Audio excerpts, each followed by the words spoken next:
The applause thundered through the grand ballroom of the Philadelphia Convention Center. 500 investors, shareholders, and city officials rose to their feet as Cordelia Fairfax stepped onto the stage. Her Valentino suit was immaculate. Her posture was flawless. Her smile was practiced to perfection, but her hands hidden behind her back were trembling. The phone in her pocket had buzzed 30 seconds before her introduction. She had glanced at it out of habit. The message burned in her mind now, even as she lifted the microphone to address the crowd. I know who saved you. I know his secret. Leave Willowbrook, or he loses everything. Cordelia Fairfax, CEO of Fairfax Development, the woman whose name adorned four of Philadelphia's most prestigious buildings, felt her throat tighten. She had built an empire from nothing. She had survived a brutal divorce. She had outmaneuvered competitors and outlasted critics for 2 decades. But this was different, because somewhere in this city, a man she had never properly thanked was being used as a weapon against her. A man who had saved her life and then vanished like morning fog burning away in sunlight. 2 weeks earlier, the morning had begun like any other Tuesday.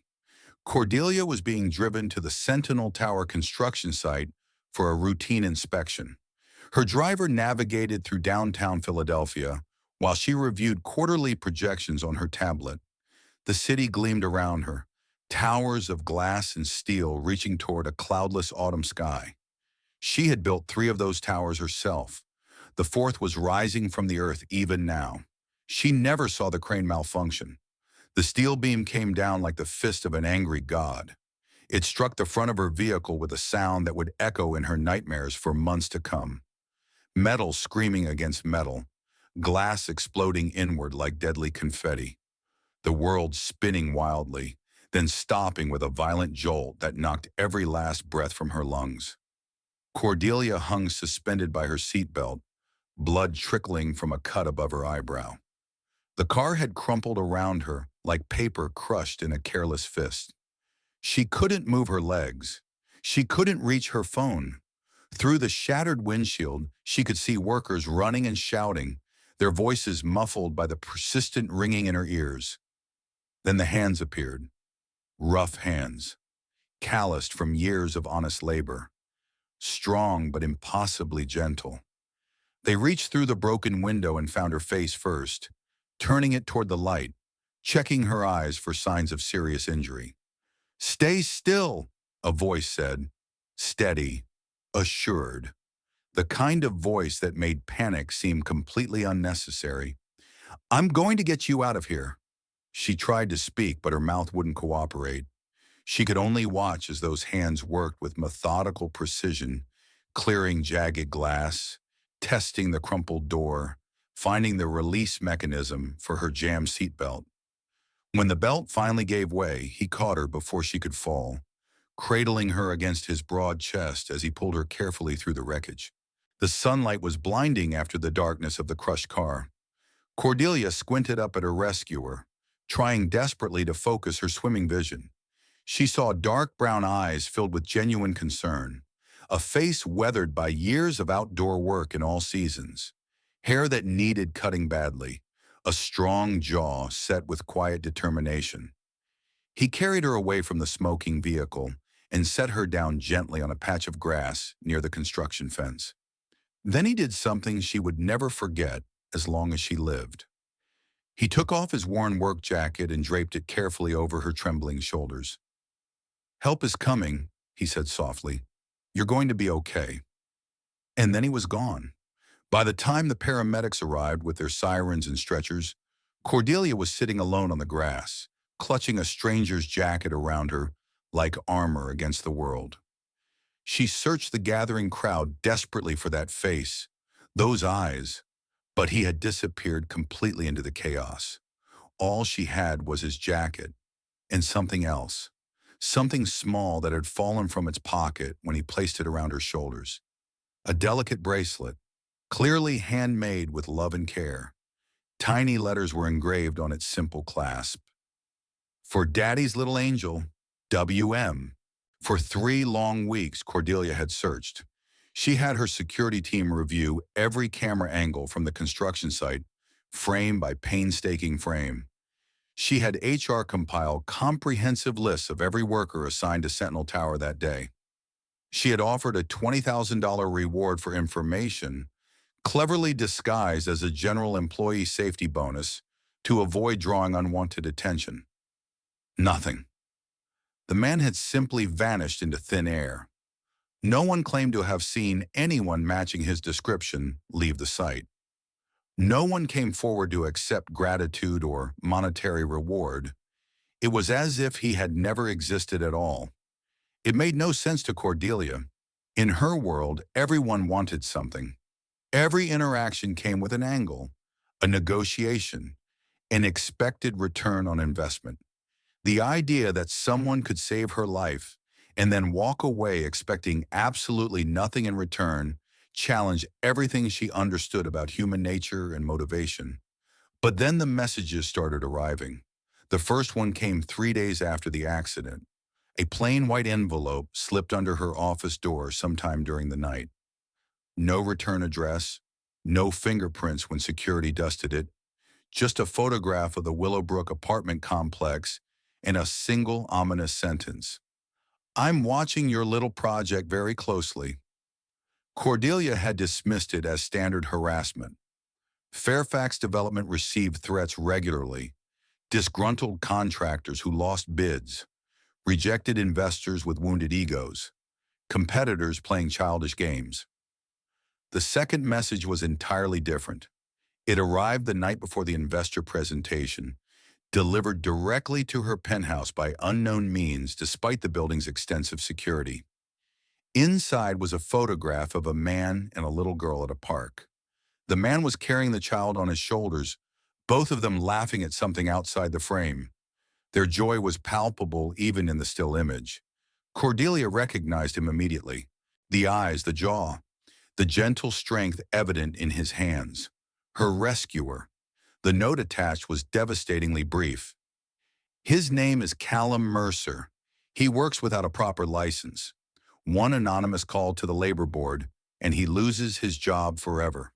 The girl ends up in foster care. Leave Willowbrook immediately, and I stay quiet." Cordelia's hands were still trembling as she delivered her speech to the investors. Her voice remained steady through sheer force of will. Her words were confident and inspiring, exactly what the shareholders needed to hear about Fairfax Development's bright and profitable future. But her mind was elsewhere entirely. Callum Mercer. She had a name now, an address, a daughter whose initials matched the bracelet perfectly. W.M. Wren Mercer, 6 years old, enrolled in first grade at Riverside Elementary School. Mother listed simply as absent on all school records. A single father working construction to provide for his child. A man who saved complete strangers from burning wreckage and then disappeared without asking for thanks or compensation. A man who was now being used as leverage against her by someone who wanted her Willowbrook project to fail spectacularly. After the presentation ended, Cordelia retreated to her corner office and stared at the photograph for a very long time. Callum Mercer looked tired in the image. His clothes were worn but meticulously clean. His daughter clung to him with the absolute trust that only young children possess. Despite their obviously modest circumstances, they looked genuinely happy. They looked like a real family. Cordelia thought of her own father. Gerald Fairfax had been an auto mechanic his entire working life. He had worked 60-hour weeks at the same neighborhood shop for 40 years, his hands perpetually stained with engine grease, his back permanently bent from decades spent beneath other people's cars. He had never made more than $40,000 in any single year. But he had put Cordelia through the University of Pennsylvania entirely on his own. He had taught her that a person's word was their sacred bond. He had given her his mother's antique emerald bracelet on the proud day she graduated. "To remember where you came from," he had said with tears in his eyes. That precious bracelet had been on her wrist during the accident. It was gone now, lost somewhere in the twisted wreckage. Another piece of her past she could never recover. Cordelia picked up her phone and called her driver. Cancel my evening appointments, all of them. I need to go somewhere important. Magnolia Park sat at the edge of a working-class neighborhood on Philadelphia's outskirts. The grass was slightly overgrown in places. The playground equipment was weathered by years of enthusiastic use, but it was clean and safe, maintained with love rather than money. Cordelia sat on a bench near the swing set, trying to look casual. Her security team had confirmed that Callum Mercer brought his daughter here every Saturday afternoon without fail. Same time, same bench, same comforting routine. She spotted him before he spotted her. He walked into the park holding his daughter's hand, a small backpack slung over one shoulder. He moved like someone accustomed to physical labor, efficient, purposeful, every step deliberate but completely relaxed. The little girl broke free from his grip and ran toward the playground with boundless energy. Her dark hair was pulled into two slightly uneven braids. Her sneakers were scuffed but sturdy. She was chattering excitedly about something, words tumbling over each other in her enthusiasm to share everything at once. Callum watched her with complete attention, not distracted by his phone, not impatient to leave, fully present in the moment. Cordelia observed them for nearly an hour, something warming slowly in her chest. Then Wren noticed her. The little girl approached with zero hesitation, her small face smeared with peanut butter from her afternoon snack. "Are you lost?" Wren asked with genuine concern. "Because this is our park. Me and Daddy come here every single Saturday, but you can share it if you want. Daddy says sharing is really important." Cordelia found herself smiling genuinely for the first time in weeks. "I'm not lost. I just came to enjoy the beautiful sunshine." Wren nodded sagely, as if this made perfect sense. "The sunshine here is very good. The best sunshine in Philadelphia, probably. Do you want to see the caterpillar I found?" I named him Gerald. Something twisted painfully in Cordelia's chest. Her father's name. This child had innocently named a caterpillar after her beloved father. "I would love to meet Gerald," she said softly. Wren grabbed her hand and pulled her toward the slide, chattering about caterpillars and butterflies and how metamorphosis was basically magic but real. Cordelia allowed herself to be led, acutely aware that Callum had risen from his bench and was watching them with guarded eyes. He reached them just as Wren finished her enthusiastic introduction to Gerald the caterpillar. "Wren," he said carefully, "time to let the nice lady enjoy her afternoon in peace." "But Daddy, she wanted to meet Gerald. She's really nice, and her dress is super pretty, like a queen's dress, and she smells like fancy flowers." Cordelia met Callum's gaze directly. He recognized her. She could see it in the slight tightening of his jaw, the way his shoulders squared almost imperceptibly. "Mr. Mercer," she said quietly. "Ms. Fairfax," he replied evenly. Not a question. He knew exactly who she was. Wren looked between them with the uncanny perception children sometimes possess. "Is she going to be your friend, Daddy?" Callum's expression softened almost imperceptibly. "Go play on the swings for a few minutes, sunshine. I need to talk to this lady." The little girl skipped away obediently, calling back over her shoulder, "Bye, pretty lady. You look like a queen who defeated her own dragons all by herself." Suddenly, Cordelia was alone with the man who had saved her life. "Someone is threatening you," she said quietly, "because of me." Callum went very still, his expression unreadable. "What are you talking about?" "Someone sent me photographs. Of you. Of Wren. They know about your licensing situation. They're using you as leverage to force me off a development project." For a long moment, Callum didn't move or speak. Then he turned slowly, and Cordelia saw something new in his dark eyes. Not anger, not fear, something closer to weary resignation. "Then I guess we have a problem, Ms. Fairfax." 1 week later, Cordelia stood in the living room of Callum's apartment on the third floor of the Willowbrook complex. The space was smaller than her walk-in closet at the penthouse, but children's drawings covered every available wall space and carefully arranged photographs made it feel unmistakably like home. It was the warmest place she had been in years. "It's not much," Callum said, watching her take in the modest space. "But it's ours." Wren had already pulled Cordelia to a corner of the room where 47 stones were arranged on a makeshift shelf. Each one was carefully labeled with a small piece of tape. Each one had its own special story. "This is brave," Wren explained solemnly, holding up a smooth gray stone. "I found it the day Mommy left. Daddy said this stone would help me be strong whenever I feel sad." Cordelia knelt to the child's level. "Does it work?" Wren considered this question with obvious seriousness. "Sometimes, but mostly what helps is Daddy." She paused, her small face surprisingly solemn for a 6-year-old. "He says it's okay to be sad. That's normal. The really important thing is not to be sad all alone."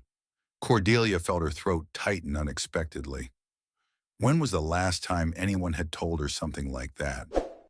After Wren went to bed, Cordelia and Callum sat on his tiny balcony. The city lights spread below them like scattered diamonds. "I was 2 years away from finishing my architecture degree when my wife got pregnant," Callum said quietly, staring out at the skyline. "Cornell University, full scholarship. I had dreams of designing buildings that would change entire communities for the better." "What happened?" "I did what I thought was right. I dropped out to support my new family." He laughed softly without any real humor. "Catherine left 3 years ago. Just a note on the kitchen table one morning. Said she wasn't made to be a mother after all. I'm so sorry." Wren was only 3 years old. She didn't understand why her mother just disappeared one day. He was quiet for a long moment. "But she's the best thing that ever happened to me. Everything I do now is for her." Cordelia understood that kind of love. She had seen it in her own father's tired eyes every single day of her childhood. "Why did you save me?" she asked finally. "You could have protected yourself. You could have stayed hidden." Callum looked at her directly. "My father was a carpenter. When I was 12 years old, we were driving home and saw an apartment building on fire. Without even thinking about it, he pulled over, ran inside the burning building, and came out carrying 2 kids who were trapped on the second floor. He sounds like a remarkable man. He died when I was 20. Heart attack. Too many years of hard work. Not enough rest." Callum paused, his voice softening. "But he told me something I've never forgotten. When you see someone who needs help, you help them. You don't ask why. You don't calculate the risk. You just help. So that's what I did with you." Cordelia felt something crack inside her, some protective wall she hadn't even realized she was maintaining. "In my world," she said slowly, "everyone calculates the cost of everything. That sounds completely exhausting." "It is." She met his eyes steadily. "But I'm starting to think there might be a different way to live." The next morning, Cordelia received a report from her security team. The threatening messages had been traced to an IP address registered to Vance Industries. Thaddeus Vance, her ex-husband, 8 years of marriage, 8 years of slowly discovering that the man she had trusted completely was nothing like the man she had married. Thaddeus had been charming when they first met, devastatingly so. He had helped her launch Fairfax Development with his family's money and extensive connections. For years, they had built the company together, side by side. Then she had discovered the ugly truth hiding beneath the surface, the substandard materials he had secretly authorized, the building inspectors he had bribed to look the other way, the safety corners he had cut ruthlessly to increase profit margins. When Cordelia confronted him with the evidence, he had actually laughed. "This is how business works in the real world, darling." But Cordelia couldn't put her name on buildings that might collapse and kill innocent people. So she had taken her evidence to the board of directors and forced them to choose. They had chosen her. Thaddeus had been stripped of his position and his shares. The divorce had been brutal and very public. He had lost nearly everything except his burning rage. Now he was back, using Callum Mercer as an unwitting pawn in his campaign of revenge. The violence came without any warning. Someone broke into Opal Hendricks' apartment at Willowbrook in the middle of the night. Opal was 72 years old, a widow who had lived in the building for 40 years. She had become like a grandmother to little Wren, watching the child after school every day. Nothing valuable was taken from the break-in, but everything had been searched thoroughly. Every drawer opened, every closet rifled through. The message was crystal clear. We can reach anyone, anywhere, anytime. Cordelia arrived at Willowbrook within an hour of learning what had happened. She found Opal sitting on her worn sofa, weathered hands trembling badly. Callum stood nearby with Wren pressed tightly against his side. "They didn't take anything," Opal said, her voice small and frightened. "But they touched everything. Frank's love letters, our wedding photos, things that are precious to me." Wren climbed onto the sofa and wrapped her small arms around the old woman. "I hate the bad people," Wren said fiercely, her young voice shaking with emotion. "They made Nana Opal cry." Cordelia knelt in front of them both. "Mrs. Hendricks, I am so sorry this happened. I'm going to make absolutely sure this never happens again." Later that night, Callum called her. "This isn't about business anymore," he said, his voice hard. "They're targeting people who can't fight back, innocent people who have done nothing wrong." "I know. Then what are you going to do about it?" Cordelia stared out her penthouse window at the city that had both made her and tried to break her. "I'm going to fight, and I'm going to win, but I can't do it alone." There was a long pause on the other end of the line. When Callum spoke again, his voice was different, harder, more resolved. "Then you won't be alone." 1 week later, someone sabotaged the Sentinel Tower construction site. The attack was sophisticated, almost undetectable. Someone had tampered with foundation materials in ways that wouldn't show up in standard testing, but would cause catastrophic structural failure within just a few years. Callum caught it. His dormant architectural training recognized inconsistencies that others missed entirely. He worked through the night, testing samples, running calculations, comparing specifications against standards. "If they had built with these materials," he told Cordelia, his face gray with exhaustion, "the tower would have collapsed within 5 years. Hundreds of innocent people could have died." A new kind of fear gripped Cordelia then, not for herself or her company, but for everyone she had inadvertently pulled into this war. "We don't have direct proof yet," Callum continued, "but I found this near one of the tampered supports."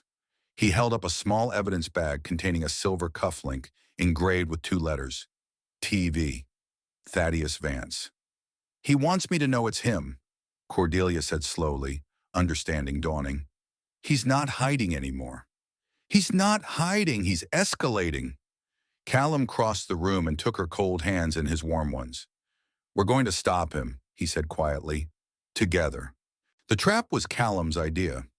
"He attacks when he thinks you're vulnerable," Callum explained during one of their late-night planning sessions. "So give him exactly what he wants.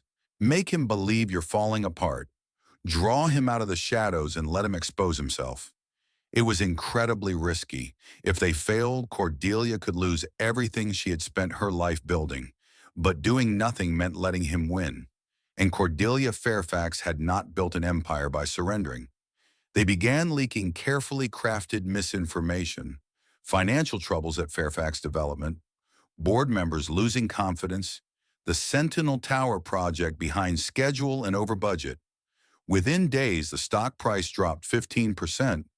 Business journalists ran breathless articles about the potential collapse of Philadelphia's most prominent real estate developer. Thaddeus took the bait completely. He appeared on television, barely concealing his glee as he discussed his ex-wife's inevitable downfall. He reached out to nervous Fairfax investors, positioning himself as a potential savior. And then he made his biggest mistake. He filed a completely false report with Child Protective Services, claiming Callum Mercer was neglecting his daughter. that Wren was being raised in unsafe and unsanitary conditions, that the child needed to be removed from her father's care immediately. The social worker arrived on a Tuesday morning without any warning. Callum was at the construction site, unable to be reached. Opal was watching Wren, as she did every afternoon after school. When the knock came at the door, Wren answered it. She was 6 years old, small for her age. Her dark hair was pulled into slightly uneven braids that her father had clearly done himself that morning. She was wearing her favorite purple dress with a small juice stain on the collar that she had been trying to hide from Daddy because she knew he worried constantly about money. She was also absolutely fearless. The social worker, a tired woman with kind eyes who had clearly seen too much tragedy in her career, knelt down to Wren's level. "Hi, sweetheart. Is your daddy home?" "He's at work. He works really hard. Every single day, even when he's tired." "I see. And who takes care of you when he's working?" Wren pointed to Opal, who stood behind her with protective fury barely contained. "Nana Opal does. She's not my real grandma, but Daddy says family isn't about blood. Family's about who shows up." The social worker made a careful note. "And does your daddy take good care of you?" Wren's dark eyes, so like her father's, grew suddenly fierce. "My daddy doesn't neglect me," she said, her young voice steady as stone. "My daddy works really hard so I can eat and have nice clothes and go to school. My daddy reads to me every single night, even when he's so tired he can barely keep his eyes open.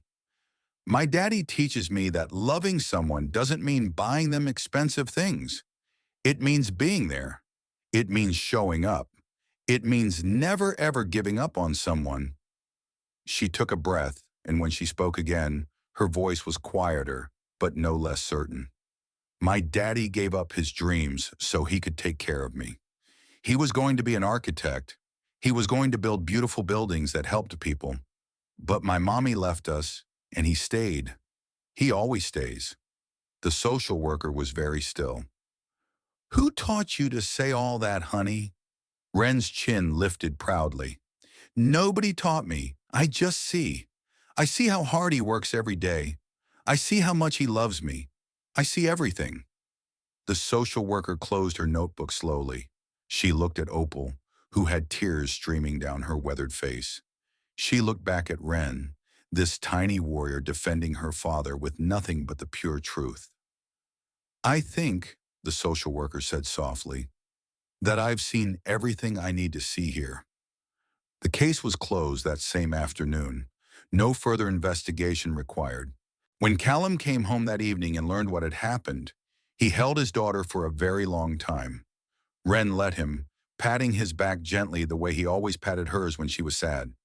"It's okay, Daddy," she whispered. "I told them the truth. The truth always wins."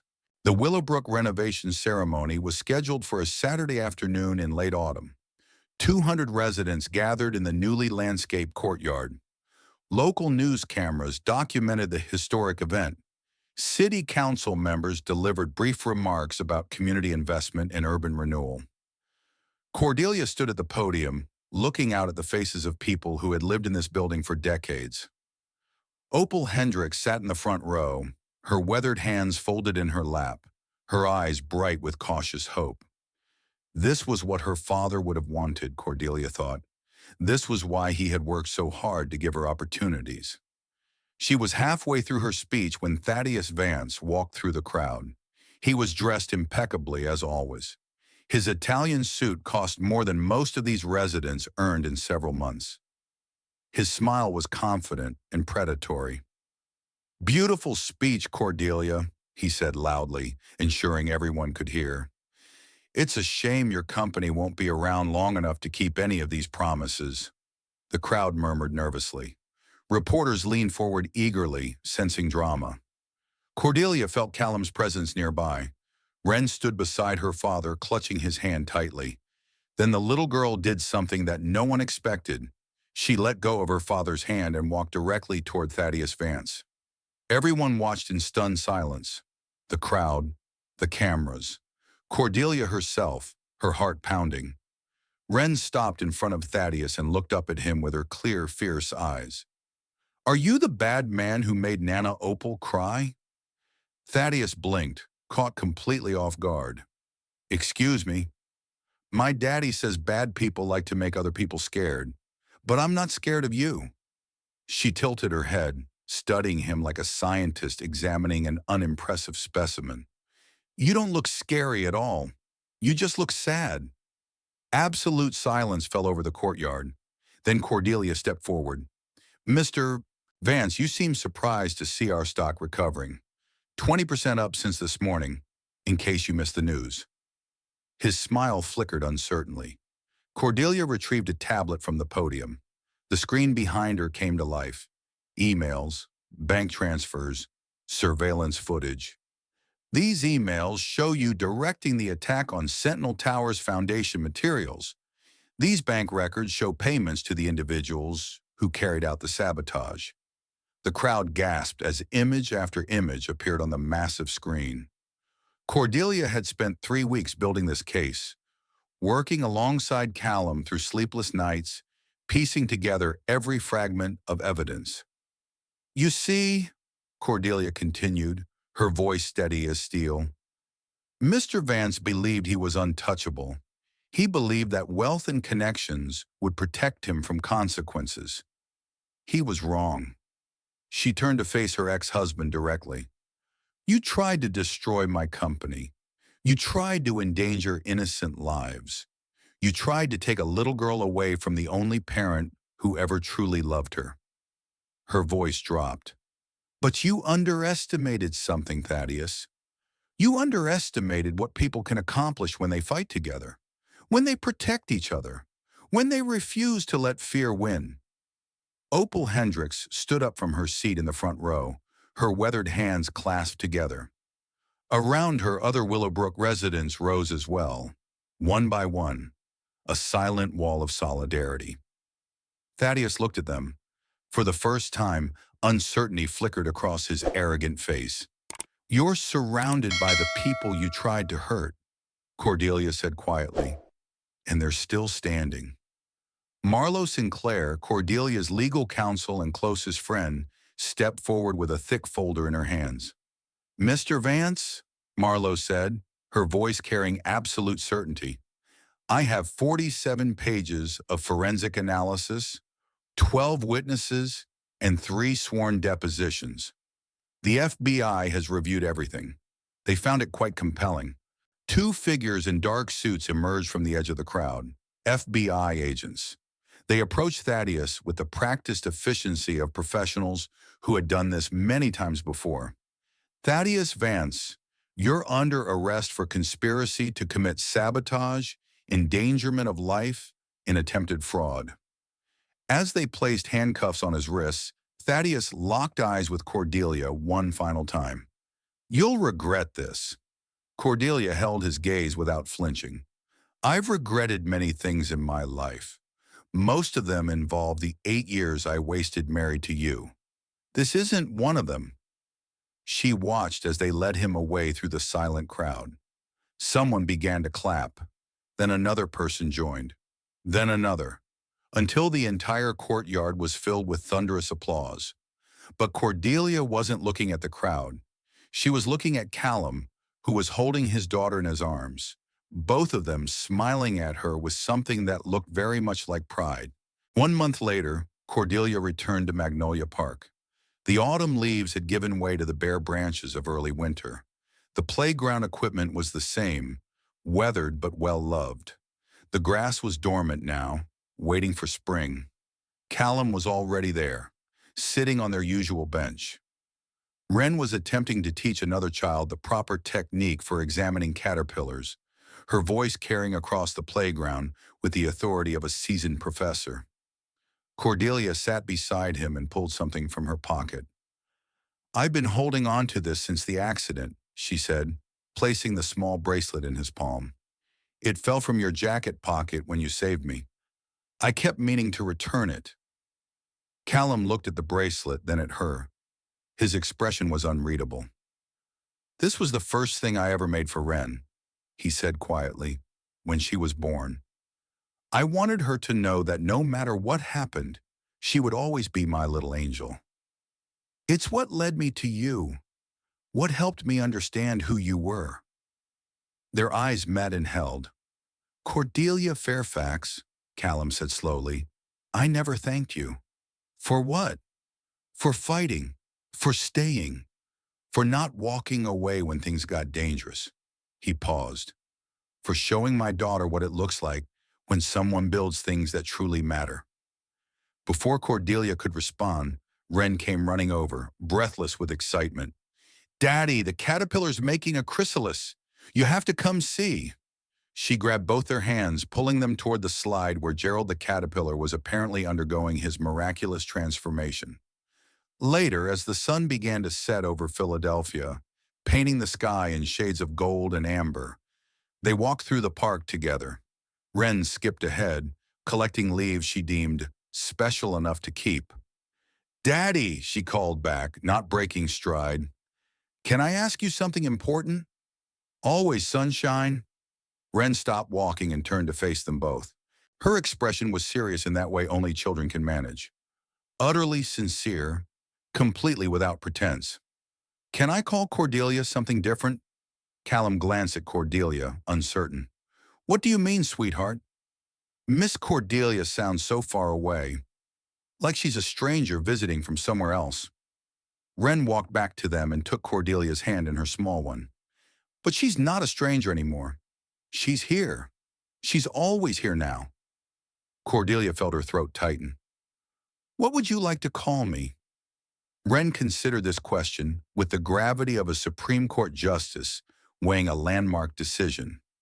Can I call you Daddy's person? She finally said. Because that's what you are. You're Daddy's person. And maybe... She hesitated, suddenly shy. Maybe you could be my person too? The words hit Cordelia like a wave. She had closed billion-dollar deals without flinching. She had faced down hostile boards and predatory competitors. She had rebuilt her entire life from the ashes of a devastating divorce. But this 6-year-old girl asking to claim her, asking to be claimed in return, this undid her completely. She knelt down in the grass, heedless of her expensive clothes, and took both of Wren's small hands in hers. I would be honored, she said, her voice breaking slightly, to be your person. Wren's face split into a radiant smile. Good. That's settled then. She looked up at her father. See, Daddy? I told you she'd say yes. Callum laughed, a warm sound that seemed to fill the entire park. You did, sunshine. You definitely did. He helped Cordelia to her feet, and for a moment they stood there together, the three of them, as the last light of day turned everything golden. Thank you, Callum said quietly, for her ears only.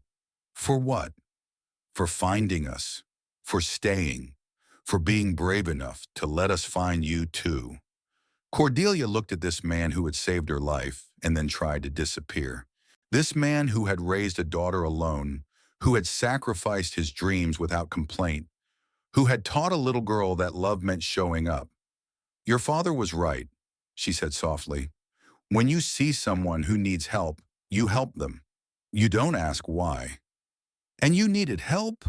She smiled, feeling tears prick at her eyes. I needed help remembering what matters. I needed help finding my way home. Wren tugged at both their hands impatiently. Can we get ice cream now?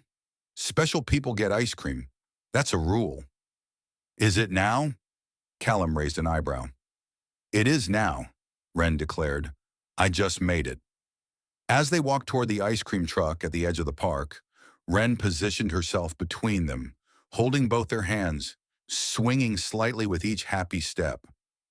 Cordelia thought about her father, about the emerald bracelet she had lost, about all the years she had spent building an empire while forgetting to build a life worth living. Her father had been right.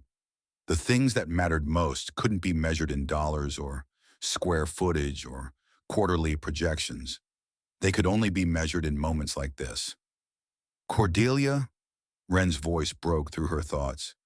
Yes, sweetheart. I'm glad you're Daddy's person. The little girl squeezed her hand. I think you were always supposed to be. You just didn't know it yet. Cordelia squeezed back. I think you might be right. The sunset blazed behind them as they walked. 3 people, 3 broken pieces, 1 new hole. Some rescues, it turned out, worked in both directions. And some families weren't born, they were built. The end.